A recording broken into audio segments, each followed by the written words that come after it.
Hey, just a quick disclaimer before we start the video. I want to remind you that when I post videos on natural ingredients or on natural hair care techniques, it doesn't mean you have to drop what you're doing and change up your regimen. If your current hair care regimen is working, meaning it keeps your scalp clean and your hair moisturized and lubricated, there's no need to drastically fix something that's not broken. The style of these videos are factual, based off of proven research, and to the point. So treat them as a reference for when you're looking to try something new, or just to stock up on knowledge. I don't want you to feel like you have to change things up. Because in reality, everything edible that grows out the ground is a potentially great hair product. So please don't let all this information make you feel overwhelmed. Okay, back to the video. So far, I've talked about the scientifically proven benefits of amla and shikaikai and went over tips on different ways to use them on your hair. You can find links to both videos in the description section below. In this video, let's take a closer look at BRAHMI. If shikaikai is considered a shampoo and amla a conditioner, I would categorize BRAHMI as a scalp treatment. Don't get me wrong, all these natural herbs are multifunctional. They all provide different benefits to your scalp and hair, as well as conditioning, strengthening, and cleansing benefits, and are packed with a ridiculous amount of nutrients and minerals. But they also have different active ingredients and chemical personalities, and if some overlap, they often have different amounts. For example, both shikaikai and BRAHMI have a chemical called saponin, which you know from the shikaikai video is a cleansing agent. But shikaikai has a lot more saponin than BRAHMI, hence why I categorize shikaikai as a shampoo and not BRAHMI. So I prefer to focus more on their main proven active benefits. Like most plants, BRAHMI has different names based on what part of the world you're in. I found about 60 different names from around the world. It grows wild in almost every tropical location on Earth. Its scientific name is Centella asiatica. FYI, there's another plant called bacopa that has almost identical properties as BRAHMI. In fact, it's often called BRAHMI, but it's not. They're two different plants. BRAHMI is a low-to-the-ground, creepy, vine-like perennial with long, tangled stems and smooth, fan-shaped leaves. It's actually a member of the parsley family. See the similarities? It grows wild in hot, humid, tropical climates around the world and loves water. It's an invasive, fast-growing plant that can easily produce pounds and pounds of green leaves if the conditions are right. As with most plants, BRAHMI has tons of beneficial chemicals, but the two that interest me the most are its triterpenoids and alkaloids content. Here's a simple explanation of how triterpenoids work. They act as an antioxidant on your scalp and stimulate connective tissue and collagen formation in your scalp, so it heals cuts and wounds faster and strengthens your hair follicles.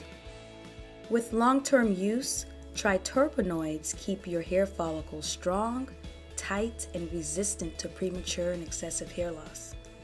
The healthier and stronger your scalp is, the more new hair follicle formation can be supported. BRAHMI also contains a good amount of alkaloids. The alkaloid content in BRAHMI is a great hair growth aid because it binds to the protein produced in your hair follicles. So the hair that grows out is thicker and stronger.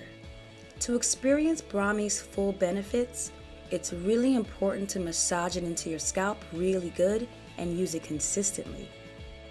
Alkaloids also have sedative abilities. In fact, an example of a strong alkaloid is morphine. BRAHMI isn't nearly as strong as morphine, but it can also be used to calm the mind and help you sleep.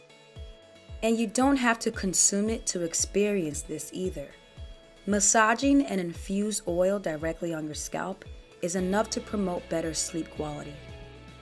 BRAHMI's active ingredients are oil soluble, and a water mixture doesn't cling to your hair well. so it's best to infuse Brahmi in oil. You can either soak the powder or dried herb in an organic oil of your choice without heat. Let it sit for about a week and sift out the Brahmi. And you're left with Brahmi oil. But if you're short of time, you can use a double boiler to infuse the oil with the simmer method on low for an hour to an hour and a half. Let it cool and sift out the Brahmi. Either way, you're left with a potent Brahmi oil. Since I consider it more of a scalp treatment, I suggest you either use a little at a time as a leave-in to aid in scooping and spreading, or as a rinse-out hot oil treatment. I know I sound like a broken record, but it's important to focus on your scalp and take some time to massage it in. If you're in the mood, this is a good time to also invert your head. You can also coat your hair strands with it as well, but I chose to use it on my scalp as a scalp treatment and do a real protein treatment on my hair strands because I was due for one. Everyone's hair needs are unique, so as long as you're focusing the Brahmi infused oil on your scalp, you're free to be as creative as you want, and you can use it as often as you want as well. The full effect of Brahmi is noticed more with long-term use, but after one use, my scalp felt well lubricated.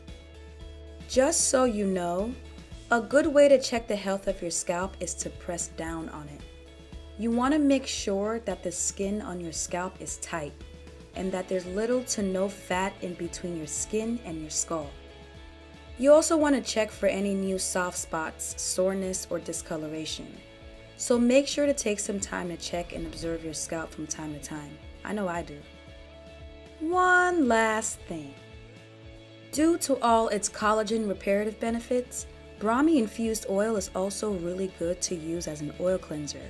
It helps keep acne at bay, and with consistent long-term use, it also helps with hyperpigmentation issues. I like to describe organic foods and ingredients as being alive because they're very complex and offer more benefits to your hair, skin, and body than science can fully understand for now. I tried to give you as much insight into the personality of Brahmi in this video, but as with anything, you'll never truly know how it's going to affect you until you try it out for yourself. So that's it for the Ayurvedic series for now.